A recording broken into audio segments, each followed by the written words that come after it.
Peace, everybody. Welcome to Elephant in the Room, part of Disrupt the Media, and we appreciate all of you guys for being part of Roll Tide Pods.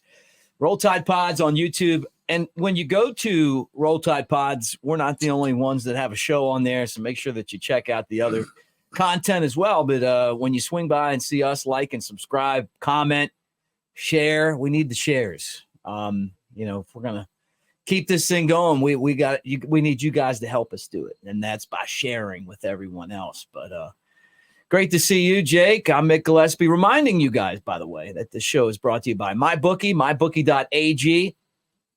Use the promo code NEXTROUND to get 50% price match up to $1,000 on your initial bet. And I'm hot right now, Jake. I got to tell you, I don't want to brag too much, but I got into the pick'em. Mike Johnson invited me in, and I told him it was a bad idea. You had to pick all the games, and then give your confidence, right? And I was like 99 point something percent accurate. 33-10. Pay up. It's like I told you yesterday, dry January, and all of a sudden you're Rain Man. I know. I feel like that. And that's the real elephant in the room. We're 9 days in on dry January, and I'm like really only a weekend. But it's, I guess it says something about me, but I miss a cold beer. You're drinking for both of us. Yeah, you're drinking for two right now. I don't know. They feel a lot better when you go dry for a month. They said I don't feel a lot better. I feel thirsty. I do. It really hasn't affected anything. But you know what? Maybe another week from now, I'll be like, woo. I've done it. I feel like I have a lot more energy when I do it. Really? But yeah, I say that a whole month. I don't know if I've gone fully dry for a month, but just a weekend or two during a month. Not to tell you the one time I did my first dry January, and I think I've talked about this before. I was on the pre and post game show on the radio station in Tuscaloosa that is the Bama station there, mm-hmm. and 2016, and we did the shows from. We did the pregame show. We came down here. It's before I even lived here. We came down here. We did the pregame show from Brick and Spoon in Orange Beach. And, they hit us up with, if you've ever been there before, like they're known for these like giant ass Bloody Marys. Yeah. Which I love. I've had a couple there. I love a good Bloody Mary. I bought their mix before. Did you? Yeah. But those things are huge, man. Like they're like the glasses like this, and you can put like a burger or a whole egg or like shrimp and stuff in there. Fried oysters. There's nothing better than crab. A big bloody, like a great full Bloody Mary on like the Saturday morning after a rehearsal dinner when you got all your boys in town. Yeah. And you wake up and you got the wedding and all that stuff, and everybody's hanging out all day, and you get a Bloody Mary right there with breakfast. So amazing. Tough to beat that kickoff. I know. I like them just like you go there, and I could just go there for that. And those guys have kind of like it's like a meal. Yeah, right. They've become kind of like, hey, we're going to one of those places that we're going to make you a killer Bloody Mary, right? Another broken egg. That's another one. Yeah, you Floor Bama. Yeah. Especially the restaurant on the water. Have you been there yet? Oh yeah. What's it called? The Yacht Club. No. Old River Grill. No. It's not the Floor Bama. They own it, but it's the one right there. Oh, Coastal. Yes. Oh yeah, I had theirs too. It's pretty good. Look at that say about me. No wonder it's dry January. It's like name places. Oh, I've had that. There's not. I'm surprised when somebody's like, hey, "Have you tried this?" And I'm like, "No, I haven't." Usually, you're the one asking that question. Yeah, right. Always. Cobalt's the place I want to boat into the Cobalt next year. Anyway. So it starts there, and then we do the show, and it was before digital. It was before this, right? And now, I do the same thing. I just own it on my own platform, right? Mm. And honestly, man, like, there's not a lot of people that I'd want to like work for, to say, but these guys I do. Yeah. Like I love LT and Dunaway, and they took some shots at us this week. They finally saw the show, right? I heard true, yeah. and Well, I mean, Brown it's about and those time, guys. honestly. Yeah. We've been ditching it out for a while. Yeah. I can't believe it took you guys that long to where have you been? What do you say about what do you say about me? So what was the Derrick Henry comment? He wanted your Daniel Moore should be basically it was like you with your ass in the air handing the football off to Derrick Henry. I mean, this is what I got from it, right here. If I was Dunaway, I would probably feel like that anyway after you made the comment that his golf game was like his picks. It was a good comeback though. But we're going to talk Derrick. We're going to talk about Derrick Henry, who's made headlines this week because he's not going back to the Titans. So we'll get there. Is he definitely not going back? Yeah, he's done. Yeah. He's done there. Not done in the NFL because what I'm hoping is that he goes to the Ravens next year. Yeah, I knew you were going to say that. Well, that would, man, I'd have to get the jersey. We need him and Mark Ingram to come out of retirement. Be on the same team? Yeah, that would be awesome. Ooh, that would be cool. The Heismans. So we do that. We do the Bloody Marys in the morning, and then I was doing the show with Mike Johnson and our other friend Ben George, who worked at the station at the time. And we were just like, basically, we just did the shows. Like I didn't work at the station. I just did the shows there. And then eventually I worked for them, but almost like a subcontractor really. And it wasn't full time, but so then I brought my family. So we had our own place, but after the Bloody Marys, I'm like, last thing I want to do is go home. I mean, I got, like I need to go to the Bama and watch the football game. So this show would come on it would be before the Crimson Tide radio pregame show would come on. And so it was early and I went over there and I was just going to hang out, and Ohio State was playing, because they play at noon and their fans were in there. And for whatever reason, they liked me and they started buying me shots, So I was like, well, I mean, what am I going to be rude to people from up north that are down here visiting at Bama? So that happened. It was Alabama was playing Ole Miss, and then and then it was so hot. I remember it was this so 2016. Yeah, so hot that day down here, right? And so we were going to do the post game show in the tent, where the tent stage is. And so anyway, we do that. I'm there. Those guys go back and take a nap. I'm in there, and then I'm drinking beer. I'm fine. Okay. Game, we come back and win. Everything's cool, right? Then I got to wait for the Alabama radio post game to end, right? And that show is, dude, it's like a lot of commercial breaks. Oh yeah. People are calling in, it took forever, right? So then finally, our show comes on. And I'll never forget, I had John McKinnis on, who is a fraternity brother of mine at Alabama, and he's one of the owners. Yeah, he's one of the owners. Yeah, yes. I've known Mac for a long time. Yeah. The Mac Attack. And so I have him on, and he comes on as my first guest, and then and Jen, Jen, she's in charge of marketing. Yeah. She was bringing me out these bushwhackers. Well, they're not even full-size bushwhackers, okay? They're little guys. Yeah. But they're not that small. They're like the ones when you get the drink cards and you get a bushwhacker. If you don't put the extra dollars in, that's the size you get, So they're like little guys, not the big ones. But there were a lot of them. And I didn't know anything about bushwhackers. I don't really drink a lot of those kind of after the Big Lebowski wasn't popular anymore. I mean, I had some White Russians, but I didn't do a whole lot of those. And so anyway, I get done the interview. We're talking. It's great. He's telling stories about Kenny Chesney at the Bama and, just different people hanging out there, and Jimmy Buffett stories. He's got all these good stories. And I don't know what happened after that. so I mean, shots during the day, that'll get you. Oh man. I was like, Mike Johnson and, and his cousin got on there, and I don't think it was that noticeable if you didn't know me, but apparently I was time to time. So I was so ashamed of myself. Right. And for 2 weeks, every time the phone rang with a spam call, I thought this is like the HR is going to fire me. Yeah. So I felt so guilty that I took like a month and a half off. I put myself in dry, whatever, middle of summer. So that was the longest one. Like jail. Yeah, for a little while. And eventually I got back on the way. But the funny part about it, let's just kind of like wrapping the whole thing up, is that now, like with digital and everything else, and like us owning our own content, just like when these guys started their platform, you do your own thing.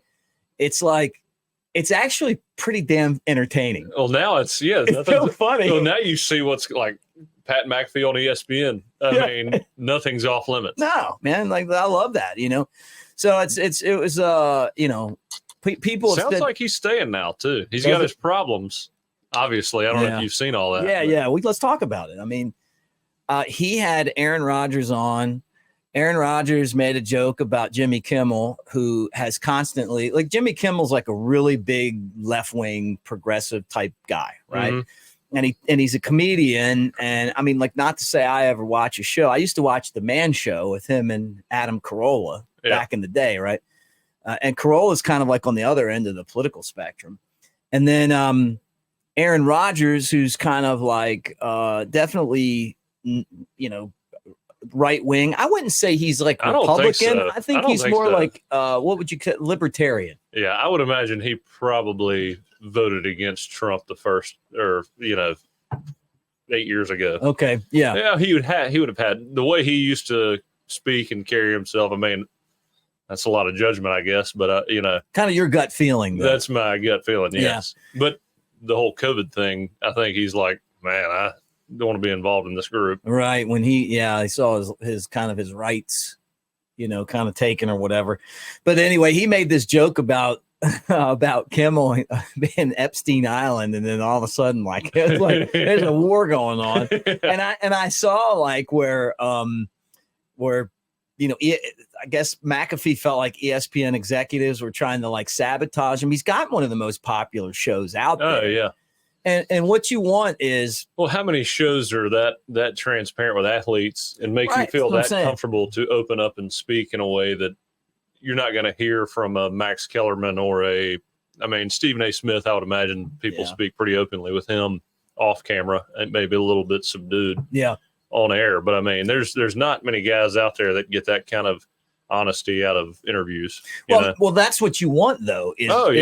What you're hoping for is like when I was at Alabama and I did like my upper level classes, political psychology and sociology. You had a guy named Dr. Alzacoffey, and you would get in there in these classes and, you would become friends with people that didn't have the same views as you, but because you would get in there and tangle in a debate style, 2-hour class or hour and 45 minutes, you learned to kind of understand where someone else is coming from. But we don't do that anymore. Now it's like, hey, if you disagree with me, then, go F yourself. And it's kind of like, it's a shame that it's like that now.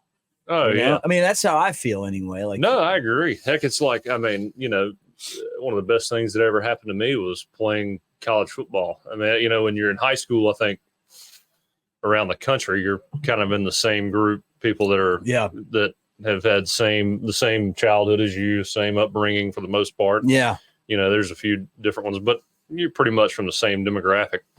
I mean, when I got to college, I was around all kinds of different guys from all kinds of different places and outlooks on life. And, you learn how to hear people out and understand differences in opinion and still love each other and have a great time with whatever may come up. You know? I totally agree. So, it's again, I think, it's like Aaron Rodgers, the whole COVID thing got so corporatized that it just got unmanageable. And I'm sure I can't imagine going through what he went through, because I understand his outlook. I understand people that got vaccinated, didn't get vaccinated. I mean, it is what it is, but to be a villain and all that when you're trying to do your best is pretty tough to comprehend, Yeah, no, I'm with you. I'll be honest. It's not like I'm like a regular Pat McAfee watcher or anything like that. But I do like him when I see him, like I've liked him since the minute I saw him for the first time, didn't he He just seems like a genuine guy. Yeah. He just seems normal. Like this is what you see is what you get, Oh yeah. And I've described it before. He doesn't look like he's messaging somebody else is telling him something. He's just broadcasting that to the world. Yeah. It's his thoughts, his beliefs. And you got the balls to call out upper management on your show live on air. He obviously is not going to be controlled. Yeah. Well, I love that. And that's, I think I've said this before. You think that as you go up in this business, that the people that are in charge are smarter and more equipped for the job than someone maybe at the lower levels. Like say the guy at the local radio station, there's no way that same guy is smarter than the guy at the that's ahead of all the corporate stations. But as I've gotten older and been around all of these people, it doesn't work like that. Some of the people at the local level are geniuses. That's just where they're at, and some of the people, which blew my mind, that are in charge of networks and, broadcast rights for major teams and stuff like that are morons, and it's like, but they're in that spot, maybe their career path took them there, or they, nepotism, and stuff like that. I don't know. I mean, politics, but at the end of the day, Pat McAfee right now is where I think the future of the business is, to me, that, and I think part of it is because if you don't want to work for Cumulus, then you can leave and start your own thing. And then you can go find a couple of guys down in South Alabama and throw them on. You don't want to pay us? Woo! But what I'm saying is you have the power of the platform now. So they either got to play his game or he can walk and everybody's going to watch him wherever he goes. He's going to make money no matter what. Yeah, yeah. I mean, he helps ESPN more than ESPN helps him, I my agree. opinion. Me too. Me too. Because at the end of the day, I mean, he's making as much money, more money than he ever imagined he would, I'm sure. Oh, yeah, as a punter. Well, I can't imagine how many times more he's making in broadcasting than he was as a punter in the NFL. Yeah, I know. Well, he's like one of the biggest names in the business, and he's got enough stroke where he can like take up for himself, because a lot of guys might have realized that ESPN management was basically trying to sabotage and couldn't say anything. Oh yeah. You may have figured it out and you can't be like it's like Barstool Van Talk. Yeah. Canceled after one night, or maybe they don't even know if they got one episode off. Well, no, I don't even know this. You didn't know about that? No. You got to look that up. They had a show. It was Barstool Van Talk. They were all excited about on ESPN. And it was an ESPN show? Oh, yeah. Oh, yeah. It was all set up, ready to go. And then Portnoy talks about how he got a call like right before the episode started, and they said it was canceled by the ESPN CEO. So he didn't realize, who he was getting into bed with and Barstool. Really? And then about 6 months later, that CEO got fired for a cocaine addiction because he was getting bribed by his coke dealer. You gotta be kidding me. Is that true? Look it up. Look it up. Well, that's the story that I heard. Yeah, allegedly, but yeah, I mean, I know what you're saying. Like that's crazy, man. That's what I heard from a podcast with him and Joe Rogan. So wow, that's interesting. Yeah. I like Portnoy. Obviously, we talk about the championship game last night, and I've got so many thoughts. First off, I feel like Alabama lost focus, going into that game against Michigan, because they should have been out there. They had the this was gift wrapped. What man. What was the biggest thing that you noticed about that game last night? The one main takeaway that you had about that game last night? The thing going into it that I knew was they were never going to be able to stop either Alabama or Michigan from running the football and controlling the clock and being more physical. To me, and I thought Washington tried, but you're probably thinking maybe like speed. I'm thinking, did you see Penix walk off the field last night? Oh, he got it. Yeah, but he was in a lot of pain. I mean, can you imagine them playing an SEC schedule, a team like Washington? And look, that to me right there, I had never seen Penix play that poorly the whole entire year. You'd never seen that team not capitalize on offense, like they did last night the entire year. It goes to show you. I mean, you have to play games like that every week in the SEC, and maybe not quite to that level. But you're going to have 3-4 games a year that are that tough, that physical, just beat the hell out of you. And you see what physicality does to performance in that game.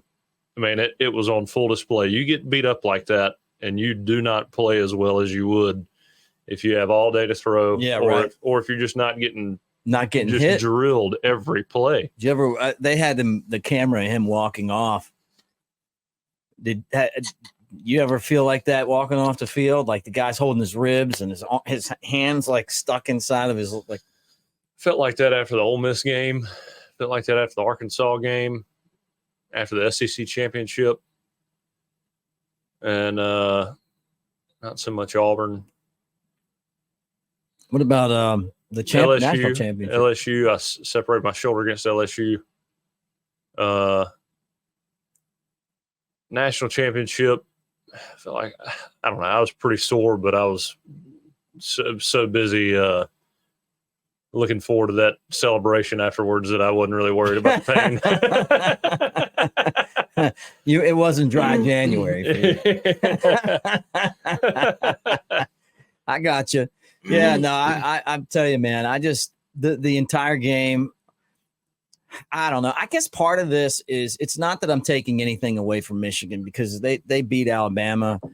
It just feels like it was a missed opportunity. Yes, that's what it feels like. That's all it feels like. Yeah, and it's like Michigan's a good team. I mean, they beat us. Very good team. They took advantage of our mistakes, and at the end of the day, I mean, you know, I've always said you hear arguments about we should have done this, should have done that, and at the end of the day, you didn't, and that's what makes you incapable of winning a national championship. Well, the reason why Alabama didn't win a national championship this year, right, is that Oregon, Washington, Georgia, and Michigan combined allowed 48 sacks. Alabama combined, just Alabama alone, 49. 48 for them. Good Lord. 49 for Alabama. On top of that, we couldn't snap the ball. 25 bad snaps on top of that. So think about what's the stat on false starts. I don't even have offensive penalties. But I mean, you're right. I mean, like all these things that, and I wonder, like, would they have been better had Roydell Williams been healthy? Maybe he could have picked up some of the blitzing. Maybe he could have helped out in that area. Would they have been better if instead of being in the press conference talking about Bill O'Brien wanting you to switch positions, we were talking about football? Yeah. I don't know. I mean, I just look at this and I'll tell you the thing that bothers me the most is like I see the AP poll come out and we're 5th and Texas is 3rd and Georgia's 4th. And it's like, give me this disrespect for Alabama. Bothers me so much, dude. Like, get out of here with that. That happened after the first round of the playoff? No, like that was what the AP poll was today. Like the final one. We're 5th. And I'm going, okay, we beat Georgia and we're better than Texas, even though we lost to them. But how are we 5th and Georgia's? That's what I mean. Again, they couldn't wait to get us 5th. Right there, all the shared national championships. If you ever shared a national championship with the actual BCS winner, that right there disqualifies any meaning to any of that. Yeah, the AP is such a joke. I mean, in what world is Alabama 5th? Yeah, I know. Like, did they watch the damn game? Like, we lost to those guys in overtime and had to leave with 3 minutes left. With these articles that you see from all these journalists. There are some good ones. I'm not, but there are so many out there where you shake your head and you're just like, or even taking questions from some of these guys. And again, there are some really good ones. I love a lot of those guys. Aaron Suttles being one of those guys that I really like. Yeah. But there's some guys where you just like, people actually take this seriously because of the entity in which you write for. Right. And this is a complete and total disservice to guys that are playing and coaching. Yeah, no, I'm with you, man. I mean, like I see that and I'm like, I don't know. I guess seeing that today I was just so kind of like a lot of shaking it's my head. sensationalism. It's all for looks and likes and eyeballs, but and I guess I get it. But at some point, the credibility, I don't know how it's still there. I don't know. I mean, they're just tired. Like the national media was so excited that Alabama wasn't in the championship. Well, the championship game, the real championship, was played in the Rose Bowl anyway. Yeah. Which is why I won the contest, because I knew that there was no way that Washington or Texas wasn't going to beat Alabama if they played them. Texas beat them the first time. Alabama was a different team, obviously, but they're not beating Alabama twice. And then Washington was the perfect matchup for Texas. You know what I'm talking about? They had that secondary that really couldn't stop the pass. Yeah. And it was kind of like a back and forth game. And I wonder if Quinn Ewers was banged up in that game, because it just seemed like he hit his head on the turf and wasn't quite the same after that. But I don't know. I mean, I just hope that Alabama gets another opportunity before Saban retires one day, because this one was it was right there for the taking. And then everyone at these national media people dismissing the fact that it was really an even matchup with Michigan. No, yeah. You would think they beat Alabama by 40. Well, it's kind of shocking to me. It's like you see on the SEC network, one of the leading headlines is, did Alabama lose this game or did Michigan win it? Yeah, right. Which is a valid headline. Yeah, Alabama, I mean, the mistakes they made in crunch time were almost insurmountable, and they still get to overtime. Yeah. I mean, I don't know. You watched that game last night, and you just have a hard time believing that Alabama. I mean, Alabama would have beat Washington, but you just think about the mistakes. If there's no fumbled snaps, if there's no false starts, right. If you block a little bit better. But, again, that was our team throughout the season, and I love them to death. But they were fun. It's the mistakes that you can't overcome, and that was us all year. And that's part of the argument that, hey, that's who we are, and we make mistakes in crunch time, and that's part of our identity a little bit. Yeah, they've got to clean that up, and hope that it works out the same. To make it overtime in the first round of the 4-team playoff with those type of characteristics is kind of crazy if you think about it. Looking back at it now, I mean, get Milroe loose. All you had to do was get near the field goal, and you're going to win on a kick, right? I mean, the way that we had it this year, but I don't know. I guess it's just like that whole thing when you're like kind of watching and you just sit here and hear all that stuff, and you're like, man, give me a break, man. We had them. We let them off the hook, but they won. But with that said, man, Michigan was they deserve it. They played a more disciplined game against us. They did, and I think less talent, but they just were veteran guys, and they played it the right way. Yeah, I mean, I think again we had a lot of mistakes, but at the same time, I think Coach Saban, for a young team, got the most out of them. He did. I do think he got the most out of them. To get them that much better that quickly. Yeah, is pretty hard to do. Yeah, and Tommy Rees figured it out for the most part. Had some calls that if they work, it's great. They didn't. So I mean, everybody piles onto him, but man, that's a tough job. Yeah, I know. Well, Kevin Steele is retiring, the defensive coordinator. Well, he wasn't calling defense anyway. That's what Lane said, right? Interesting to me. The guy was in coaching 44 years. He was on Saban's first staff at Alabama, then came back again. He was with you. Yeah. And then he came back again. I don't know him. I don't know him. You know him. But my feeling is that he's great. Love him. Seems like just the kind of coach that you would want to play for. And I want to hear what you have to say. But he was everywhere, man. He coached. He was the head coach at Baylor. That didn't go too well, but everywhere else he's been good. He was interim coach at Auburn when they fired Gus Malzahn. He was in Tennessee for a couple of days. He's had like this crazy career. He's a head coach at Baylor for a little bit too, I believe. I think 99, 98 to 2002, but didn't win much. Yeah. But what was he like? I mean, he's just, to me, an old school smash mouth type football. Wanted physicality and toughness to be the identity of his defense. And I mean, I think he strikes a lot of chords with a lot of defensive guys because he's got that mentality. And I think people like playing for that kind of coach. Right. I mean, I like Coach Steele a lot. We didn't always get along, but he was really good at what he did. Why didn't he get along with you? Because you're going up against his defense? I don't know, man. He'd make some jokes about me being hurt. I'd be like, Coach, you got to come up with some new material. And he got mad about me making fun of his comedy, so he didn't like that too much. Let's get him then. We got a whole platform now.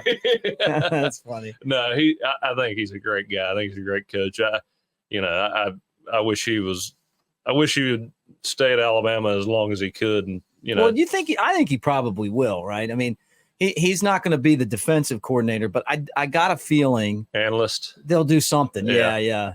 Well, all these coaches, I mean, you've been in it for how long? Do you say 44 years? Yeah, you're going to do something, right? I mean, I think he'd lose his mind if he quit. It's so addicting for these guys. I mean, what do? You gonna sit there and watch football on Saturday and not be able to have a say in what any team does? Well, his son coaches. Maybe he ends up, kind of doing that. I mean, how cool would that be to like coach with your dad? Like I didn't know that. Where's he coaching? South Alabama. Really? Yeah. Do you know his son? I guess not. He's probably. I don't know how old he is, but I'm guessing that he was probably young. Well, then I'm beginning to think about how old he is. Probably might be about your age. To look it up. I know Kane and Major and Robbie Zell. Robbie Zell was at Alabama when I was there. Famously impersonated Coach Saban. Oh, it's great. Yeah, I love that. Gordon Steele. I think. No, I hadn't met him. I don't think. Well, I'll look it up while we're talking, but yeah, so he's going to retire, and now where does Alabama go? My gut feeling is in-house. Yeah, I mean, I would think it would be Tavarius Robinson. I mean, he did a great job, and former defensive coordinator, and you talked about Aaron Suttles. I heard Aaron Suttles on the next round when those guys were out in in Pasadena. Yeah, he came on their show and he was talking about this. So when it happened, honestly, I wasn't that shocked because he kind of hinted that in my mind anyway, when I heard that interview, like, okay, maybe he knows something here. So I don't know. I mean, like, you got to take care of T-Rob. I mean, the guy did a great job, and or do they go get somebody else? I mean, I wonder how this is going to work. I don't know, man. Especially nowadays. I guess a lot of it's about the money now, but at the same time, continuity is a big deal. So, I mean, guy that's been recruiting you for a long time, who's now the defensive coordinator, I think that goes a long way. Yeah. But Coach Saban, I don't know how many years he's got left, but I think he's got to go with somebody that he really likes, is really comfortable with, and has a proven relationship with them. Yeah, well, I felt like that was one of the biggest issues Alabama had last year and the year before that. It just felt like the culture that you guys helped build was starting to slip away. Like we weren't the tough team anymore. Maybe we weren't the more physical team. Maybe we were, kind of like we were watching Georgia become Alabama, and all of a sudden now we're becoming like Clemson or something, And I felt like this year was a real good step back to what Alabama does. Be physical and play. I wouldn't mind seeing. I think he just went to Auburn. Coach Kelly, Charles Kelly, he was at Alabama. Yeah, he's one of my favorite coaches I've ever been around. But love to see him. Love to see Coach Pruitt. Love Coach Pruitt. Well, Coach Pruitt would be the guy if he didn't have a show clause that basically holds him out until just before 2030. Yeah, I mean, crazy, really. That's unbelievable. Whatever happened to that lawsuit with him in Tennessee? I don't know. I don't think it went well. All right, yeah. So Gordon is the offensive line coach for the Jaguars. And he was born in 1986. So you're good at math. So he is 35? 36. 36, all right. So, 86? Yeah, he's 35. Yeah. So, a little bit older than you. Well, older than us. A little bit older than us.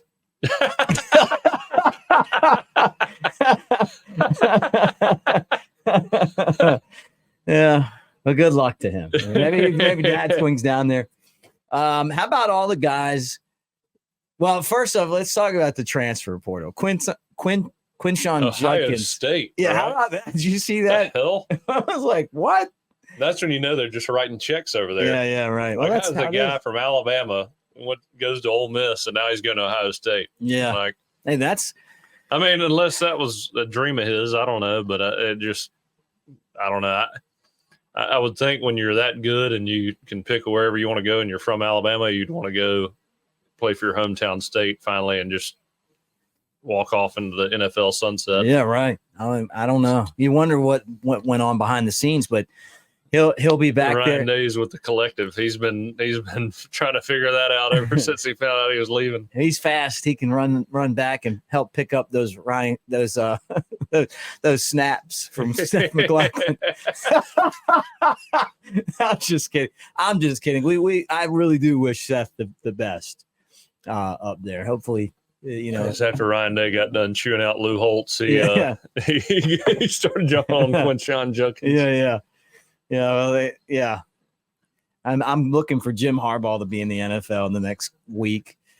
Some guys. Well, he's going to be on he's going to have the Pruitt treatment here pretty soon, so he might as well jump off in the NFL. Yeah. Before you get that show clause, it takes you into the next decade. You gotta leave right now. His agent's on the phone with the Crafts in New England. And so the funny thing is, in this day and age, you really got to F it up to get put on double secret probation. Like I can just see the NCAA like looking at each other like, okay, what's he in trouble for?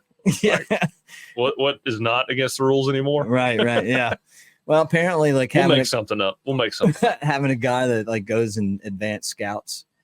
But you know what, man? I don't think that's why they won. They beat Alabama because Bama made too many mistakes. I agree. It just hurts because there's just so much anti-Alabama sentiment with the national media and everything. And it's like, I love giving them all as, did you ever see the movie Major League?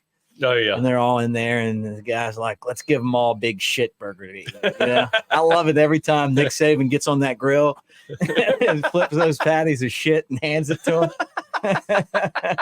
And it just felt like this could have, and I know Georgia fans right now are going, we would have won this. And you would have won this. But you didn't. It was a different team you guys had. Than they would have beat them. Paul's trying to.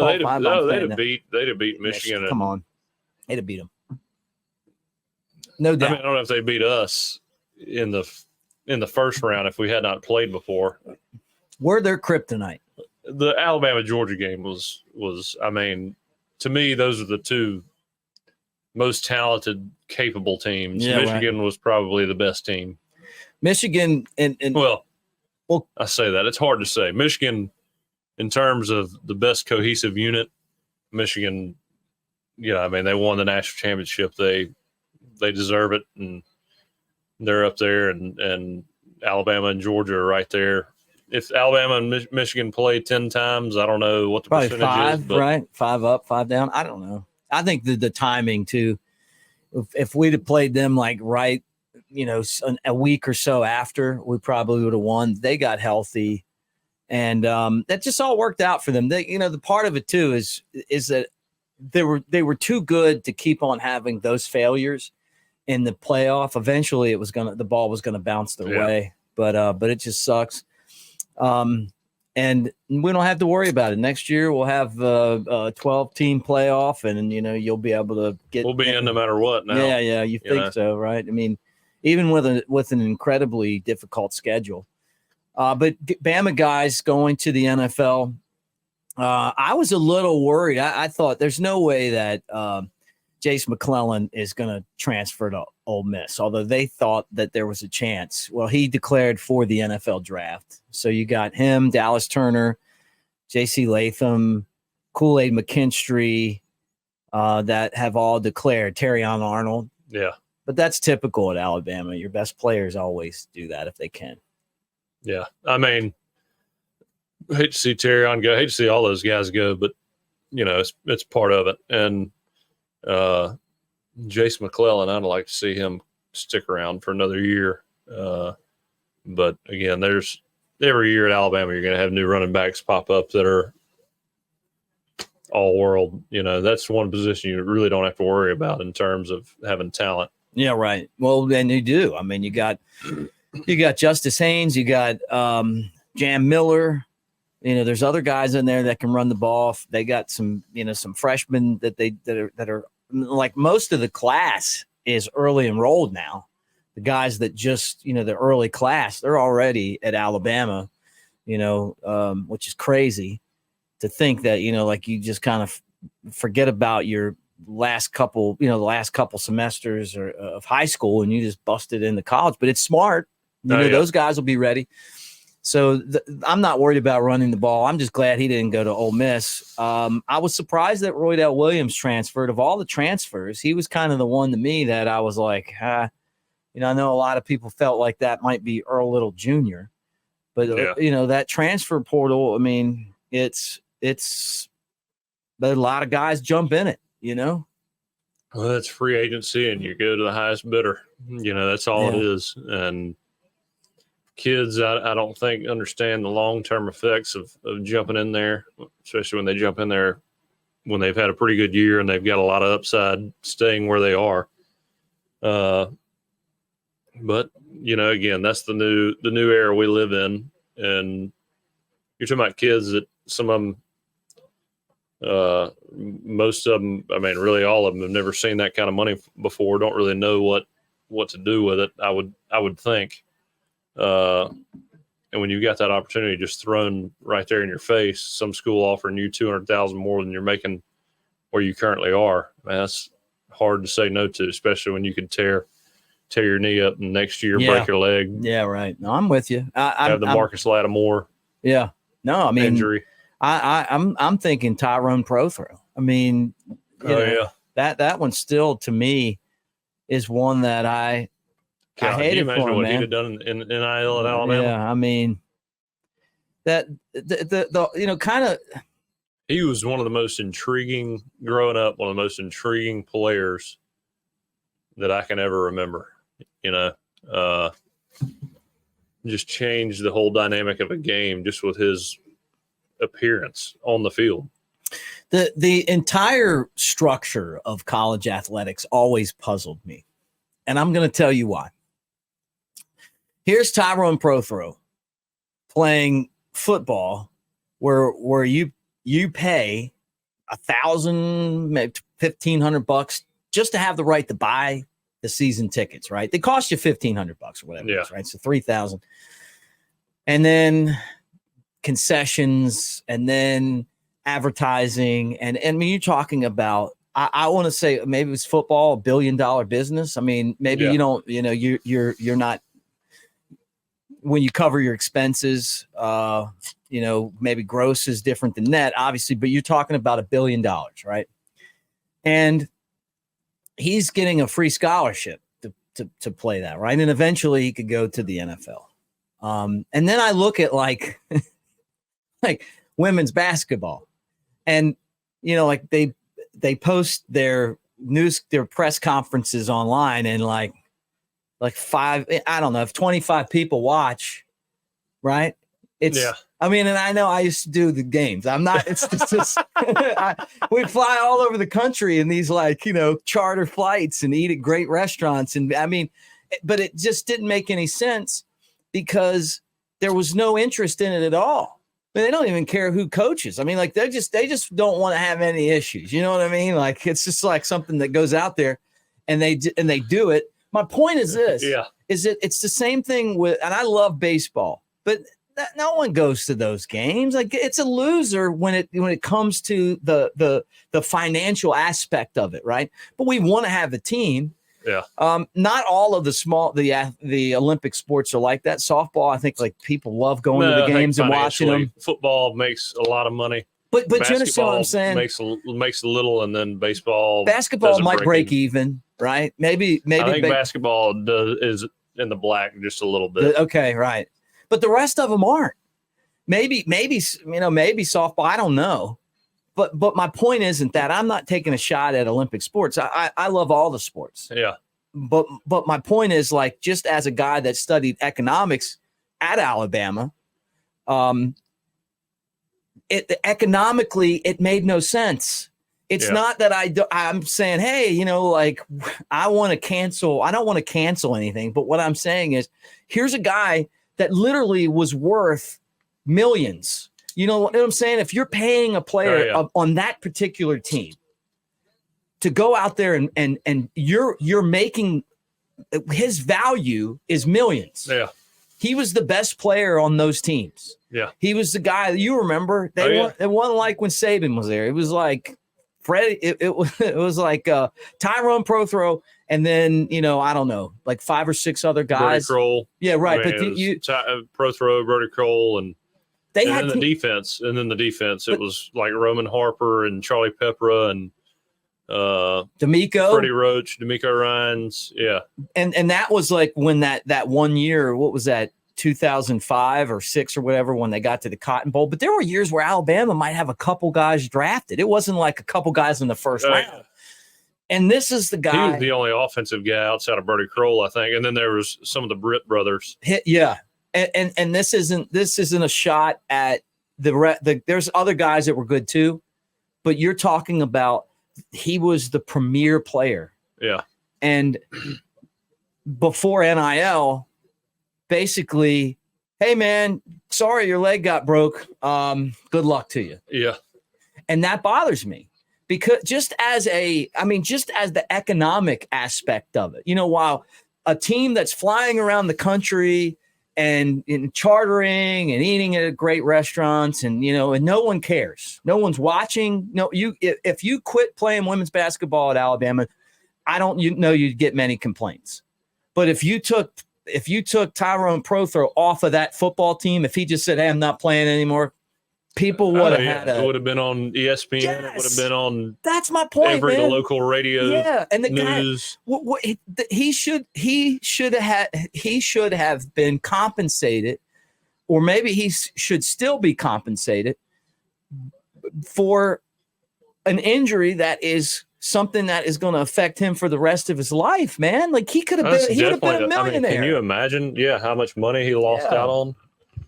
You got what I'm saying? I mean, am I making myself? Oh yeah. No, get hate mail. I might get some hate mail, but I'm saying, like it always bothered me. His brother Q used to come on my pregame show. Great guy. I've met Tyrone once or twice. I love him. He's one of my all-time favorite Bama players. I remember going to all those games. That's back when I went to every game. Yeah.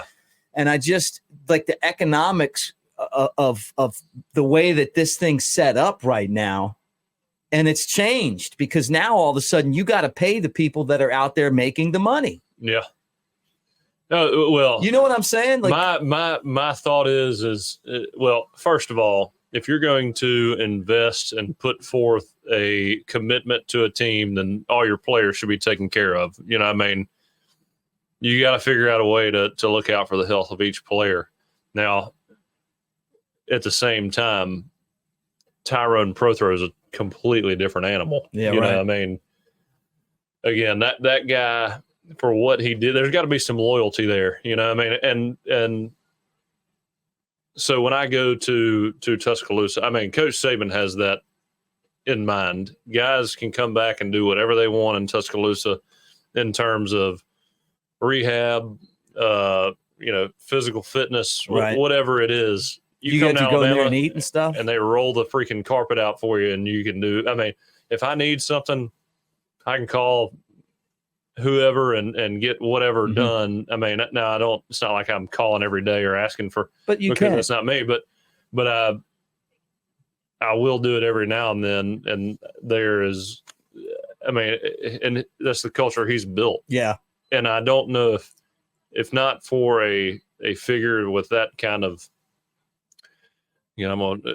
moral compass or just strength and power and integrity. I don't know if you have that kind of culture at Alabama. Yeah. I mean, you don't. No, you don't. You don't. And I've seen that part of it too. Yeah. Or when you're rotating coaches out every 3-4 years. And look, I mean, Shula, I've never met Shula, and I know him and his dad. I've heard a lot of great things, a lot of great guys. Right. Really nice guy. But you can't manage that situation if you're in and out in 4 or 5 years too, I mean, you got to have some continuity there at the AD position, at the coaching position, in order to build that kind of culture and reputation. Yeah. And I mean, again, you hire and fire college coaches, and you're here and there, and there's a new guy in every 2-3 years. How are you going to build that kind of foundation? No, you're not. You can't. Mm-mm. But ever since like I've said, when you go back there as a former player, especially if you did things the right way, it doesn't matter who you are. If you left the right impression and people appreciate you around there based on the effort and commitment that you gave to the guys giving you the opportunity, then man, you are just, they'll do whatever they can for you. Yeah, that's great. And that's what makes it special. Right. But you know what I'm saying though? Like, oh no, I agree. 100%. It's like, just like you guys, and the funny thing is, like, I'm telling you this, not even thinking about you being a championship quarterback. Well, I'm just thinking is like, you're just my friend. We're just talking, like, because it's always been something that's bothered me to think that, like, it'd be like me wanting to be a play-by-play broadcaster. I did that at Alabama. That's what I went to school and did, right? Like, called games on the college radio station, Yeah. And then all of a sudden someone, like, somehow I get kicked in the throat and I can't talk anymore. And now my dream is taken away from me. But at the same time, instead of me being a terrible college radio broadcaster, it'd be like them putting me on their, I'm so popular that they're selling advertising of my work and my likeness for millions of dollars. I don't get any of that. And then when I get kicked in the throat, I don't get any. All of a sudden, I'm just like brushed aside. And it's not that Alabama did that. This isn't an indictment of Alabama. This is an indictment of the system, the way that it was set up before, where the guys that are out there doing the work aren't being compensated for it. And something happens terrible to, like, and this was an extreme version of it. Awful. And it's just like I know he's coaching in Walker County, and it's this guy's one of the best. He's one of the best players we've ever had, and he should have been in the NFL. That's my push. That was the whole, people have always, there's always been that group of people who have said, players in college shouldn't get paid. They shouldn't, they're getting a scholarship. That's enough. And look, don't get me wrong. If you're not performing on the field and you're not bringing in, as you just mentioned, if you're not bringing in the revenue, then I mean, I get it. The scholarship that's all you can ask for. Yeah.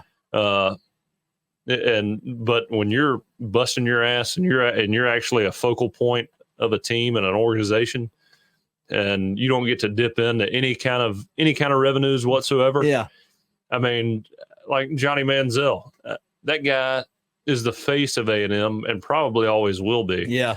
So for him to not be able to make money on his name, image, and likeness, even though he's created that program pretty much, because I mean, I didn't even, when A&M joined the SEC, who in the hell thought that they would ever be meaningful in this conference? Right. No one. And then he comes in, wins the Heisman, is like, I mean, basically the face of the entire NCAA football, and he's not able to take part and get some kind of money for what he's done on the field. Right. It just makes no sense. Well, and the part of that too is like going back to why I was kind of picking on.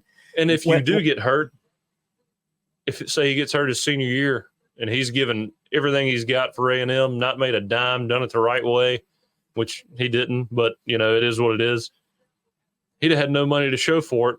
Nothing but a degree, and a degree goes a long way. I mean, we can have that argument too, but it's not going to be. He's not going to be compensated for what he was worth to A&M. Yeah. Well, no, kind of a long-winded, response to your prompt, but I mean, but you understand what I'm saying is like if you got money to fly, if it's about like you've got one sport that is making all the money, and then to have these other sports that they're never gonna make a dollar. Oh yeah, like you like I'm watching the games, and then there's literally like 500 people there. Oh yeah, and they don't win anything, and it's like, but they're treated like they're like the football team. Like it just makes no sense to me. I mean, yeah, it's you know what I'm saying? Like, and then here's a guy that is worth millions of dollars, and the money that should be going to him is going to fly them on a damn charter plane, eat at a nice restaurant, put their games on the air that nobody wants to hear. You know what I'm saying? Like, and it doesn't apply to every like Pat Murphy has done such an amazing job with softball. If that it's like, well, you know what? These guys they're winning. Or ladies, they're winning. They make you proud every time you see them out there because they're constantly competing for titles. The games are. There's a great environment. They sell out the games. Like it's hard to get in there. That's what it should be like, right? Yeah. Then there's a lot less criticism because you're like, well, you know what? Well, I mean, it's like if I've got a job, they're paying me $100,000 a year, yet they're losing 120 or $1 million, and you don't win anything. And they fire me, and I sit there and I complain like, well, what the hell, What leg do you have to stand on? No, it's because at least if you're like producing like championships or or getting to the if you're not paying level for yourself, then you really have no leg to stand on. Right. And so that to me has always been kind of that thing about like thinking about going just the way that the whole thing's structured, right? Which I constantly kind of mention it, but I've never really gotten into this part of it. But it's dry January right now, so I'm get off my yard, old man. No, it's not that. It's I see these guys going to the NFL, and I really want them to do well, but I feel like they have to figure out how to incorporate some kind of rules and regulations to making it fair for the guys like that are out there playing to be able to benefit from the value that they bring. Right. And that's the thing that Saban's talked about from the beginning. Saban's right about just about everything that that guy ever says, I mean, which makes him not just a great coach for Alabama, but a great advocate of the sport. Right. And it's like, okay, we got to figure out like where that kind of medium is, because jumping from school to school to school to get paid isn't what I'm thinking of. It's more like, hey, you're out there doing your thing and all these people are coming to see you do that thing. The money needs to be spent on the people that are actually producing it and not a team that never wins, no one cares about. You know what I'm saying? And it's like, that's just how I feel, man. I'm with you. I'm tiptoeing around it, obviously. Like, either be successful. Or so I don't know. Like it really was kind of a weird structure like that. Now it's like the opposite. Like this whole thing, like they've got. I don't know how they're gonna rein all of this stuff in though. Like how do you get it to now? Now it's not like the stars of the team that have earned it. It's like, hey man, I'm sitting on the bench because I'm not good enough to play here, but I can go somewhere else and they're going to pay me, so I'm leaving. Or you could which is happening a lot. Yeah, right. Or I scored 30 touchdowns in my first 2 seasons, and I'm rolling out of here because I can go somewhere else and get, probably a pretty big which check. is got to be what I mean. Quinshon Judkins, I don't know what he was making at Ole Miss, but you got to think that's probably the case here. Yeah, right. I think he could play as long as he wanted to, as much as he wanted to at Ole Miss. He heard about those figures of the people that were coming in on that portal, and he was like, yeah. Ole Miss ain't cutting it. No, like in baseball, it's the same way, but you have contracts, and you're kind of like, there was the Cubs made this deal. And the Braves are good at this too, where they'll say like, all right, like say, we're coming up and we're doing this podcast, right? Yeah. And somebody out there is like, hey, I'm going to pay these guys right now and give them a long-term deal because I think that they're going to be good in the future, right? Yeah. The Cubs had this guy, Anthony Rizzo. So they paid him like, he hadn't really produced at all at the big leagues, but they were like, okay, we're going to pay him. Well, then all of a sudden, like a couple years later, he's like Gold Glover, and he's already locked into a contract. Yeah, and they paid Jason Hayward this high contract. He's terrible. And Hayward's like making like 10 times more money, and Rizzo's 10 times better player. Yeah, well, Hayward, he was almost won the Triple Crown one year, right? I don't know about that. When he was with the Cubs, the Braves, maybe when he was with the Cubs, he was a lot of ground balls to second. That's what we remember him as. But whatever. I mean, I could just remember like people making jokes about it all the time. Like, think about when you're hitting your 30 and you're winning you're like one of the best defensive players, and then you got a guy that's batting like 210, grounding out the second, making like way more money. But it was all about the time that he hit the market. Well, it's whoever. I mean, does the player have more confidence in himself, or does the organization have more confidence in the player than he does? Well, he took the deal, though. I mean, Rizzo took the deal. Oh, I mean, yeah, it was a safe play, and he didn't know if he was going to be that good or not. Right, $76 million today, Yeah, so I don't know, man. Wow. It's hard to turn that down. I mean, that's good money no matter what. I believe in myself, but I would take that all day. Yeah, and you could have a pro throw and be done. I know. That's what I think that's what all of us are afraid of. Are baseball contracts guaranteed? They're guaranteed. All of it? All of it. Think about that. Oh, yeah. I'd be taking that all day long. Yeah. So but the Braves have been really smart on doing those same type of contracts. Yeah. But even with that said,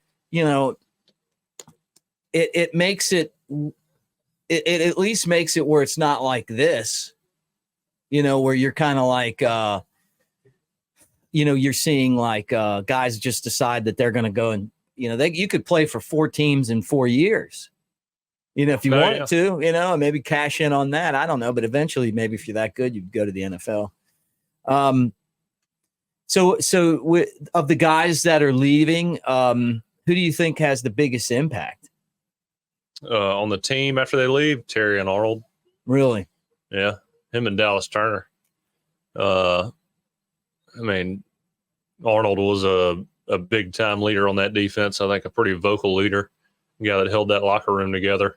Yeah, really smart dude. Dallas Turner. Hey, I loved him on they had him on their stuff. Oh yeah, Next guy's you great can tell dude. that guy was, he's articulate. He was a great player. Funny. Coach Saban loved him. Yeah, you got guys like that, like a Minka Fitzpatrick. Yeah, around that are just good for, and not only just unbelievable players, but guys that keep the mentality of the team on the straight and narrow. Yeah, I mean, those are few and far between. No, you're right. That can relate to everybody, and there's really not anybody on the team that dislikes them. At least that's what I've heard. You can't. Those guys are hard to find. He's funny. Oh yeah. Yeah, I hate him going to. I'm with you, Dallas Turner, transfer portal. I don't know. Of those guys that left, I would have figured Jake Pope and Earl Little Jr. would have wanted to stick around and get a spot starting in the secondary, but maybe they felt like they weren't going to do that. And Alabama went out and they got 7 guys coming in from, basically in this recruiting class that play in the secondary, corners and safeties and defensive backs, if you will. A lot of talent. So maybe they felt like there was pressure there or something. I don't know. But interestingly, I think 3 different guys are transferring to Florida State. I want to say Malik Benson, who was a receiver that was like the number one JUCO guy last year. But we're probably trading players. We're probably going to get a couple from Florida State. Yeah, right. But they lost a ton of guys too.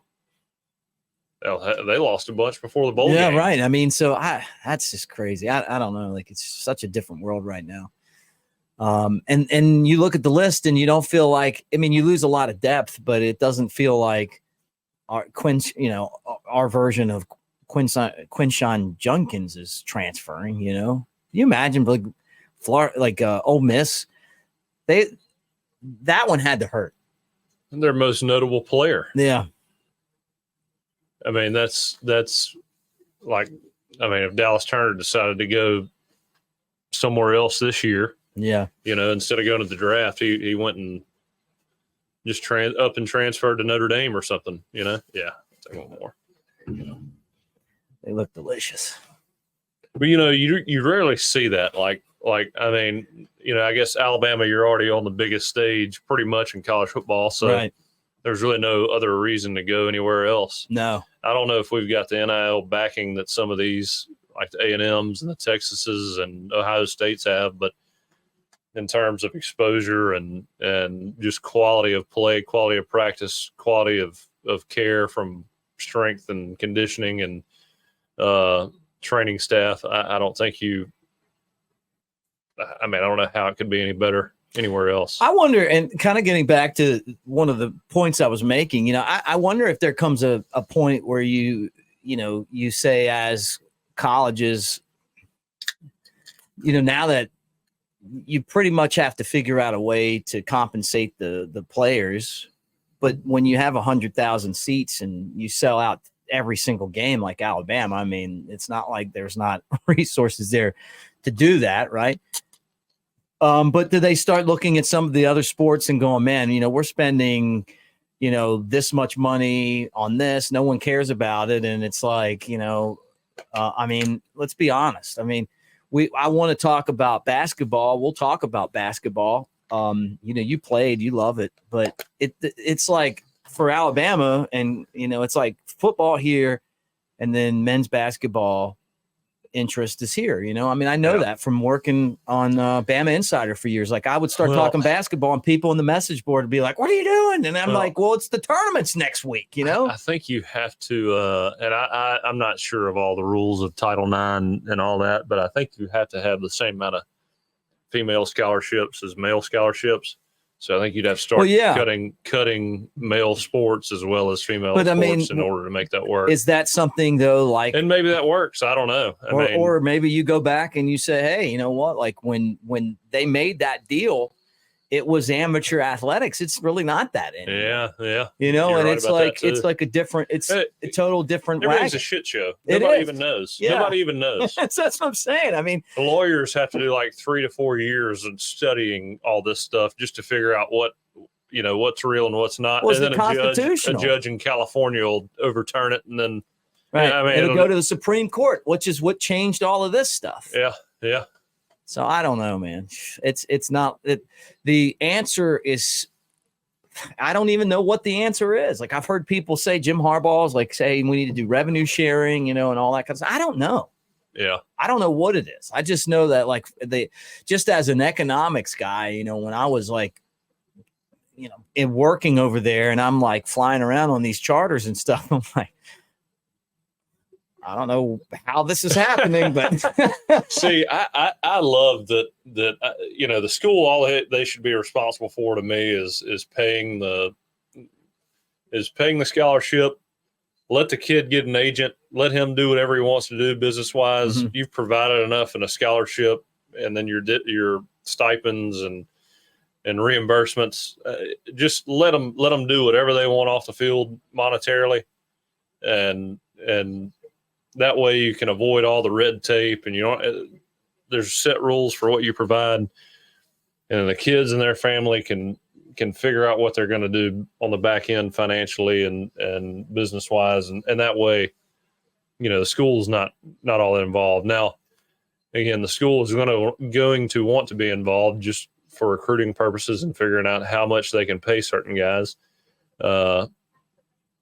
but all these collectives, which I know that there's been some issues with these collectives in terms of breaking rules and this and that, and some of them have been dismantled. So I really don't know how that works, but the school should be totally separate from this NIL stuff. You're right. But then, how do you regulate the amount of money that's spent for players to play on a team? Like in NFL, there's a certain amount of money that you're allowed to spend. Baseball doesn't really have a salary cap, but they do have a tax that they impose if you go over a certain amount of money. But there's only going to be so much spent because baseball is different than football, though, when it comes to, I'm saying this. And well, a guy could get a contract in the NFL for $120 million and really only get paid $40. Yeah, right. Which is crazy to think of too. The fact that they're not guaranteed. Yeah, I don't know what the answer is, man. It's such a complex issue. They've had like 6 months to throw it together.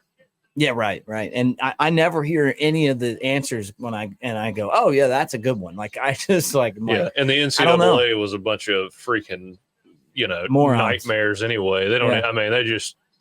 Well, how did it make sense? Like even take like the NCAA. If you made money for the NCAA, you were untouchable. They weren't going to touch you until years like Reggie Bush. Yeah, right. I mean, whatever they had on him, they could have gotten him while he was in school. But right. he was the face of college football, and they didn't want to touch that horse. Yeah. Until he was done. Yep. They knew it. I mean, it's give him back his Heisman, I say. Yeah. It's Johnny Manziel, he could have done whatever he wanted. He did do whatever he wanted, and they weren't going to touch him. I didn't see his 30 for 30 yet. Again, they shouldn't touch him. I mean, again, he needs to make his own money. He's done that for himself. But don't get me started on NCAA. Yeah. Got a little basketball going on in the background. SEC play started, huh? Yeah. Well, let's talk some hoops. I mean, I know you were a big basketball guy. Tell me the name of your grandfather again. That was a great hoopster. Jules Mounier. Jules Mounier. Man, I love that name. It is a great name. God, that is like I was laughing about it the other day. I was like, Jules Mounier. I mean, that's like that sounds like a character on that that Will Ferrell basketball movie, Tropic Thunder.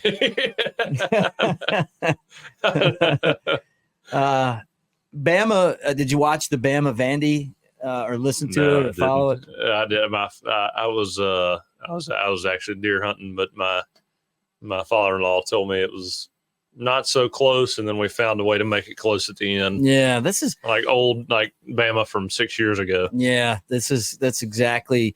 They had an 18 couldn't hit free throws. No. Ever since I've watched Alabama basketball, since I was old enough to understand the rules of the game, Alabama has always missed probably 52% from the free throw line, if I had to guess. I don't know if that's true or not, but it damn sure seems like Feels like that. In the second half, we may be the worst free throw shooting team of all time. Yeah. How was Jules Mounier at the free throw line? I don't know. The Celtics liked him, so I guess it was pretty good. Was he an underhand guy, or was that, I don't think so. Well, let's tell you this story. I was broadcasting a men's game one time, and I'm like reading through like the free throw percentage, right? And I've talked about my friend Bricken, who lives here in Fairhope, right? Well, his grandfather played for Alabama. I want to say his name was Dick McKenzie, and he had like this incredible free throw percentage, like one of the top 10. Yeah. And I think he underhanded it. I think it's back in the underhand days. Whatever it takes, buddy. Yeah. I wonder if him and Jules ever got into it before. Is he from around here? He's from Montgomery. They probably know each other. How old is he? I don't even know. I mean, I don't know that he's alive anymore. So they probably knew each other. Yeah, they probably like the Dick McKenzie and Jules Mounier. I mean, that would have been some good radio right there. Bama had an 18-point lead. And then, I mean, Dick McKenzie, Jules Mounier, and Will Ferrell. What a hell of a Tropic Thunder squad right there. The old ABA, the Alabama boys. And Woody Harrelson. Yeah. They had an 18-point lead. They looked like it was slipped away, and then they held on. I don't know. This team, to me, I don't know that they're that good. I think they're okay. They've played a tough schedule. I have nothing but love and respect for Nate Oates. I love the fact that he's not afraid to play anybody. He does it the right way. But I just don't feel like they have the star power unless somebody kind of maybe is Sears that guy, but you're right about Quinterly, losing Quinterly. Like that we may missed have the been, engine.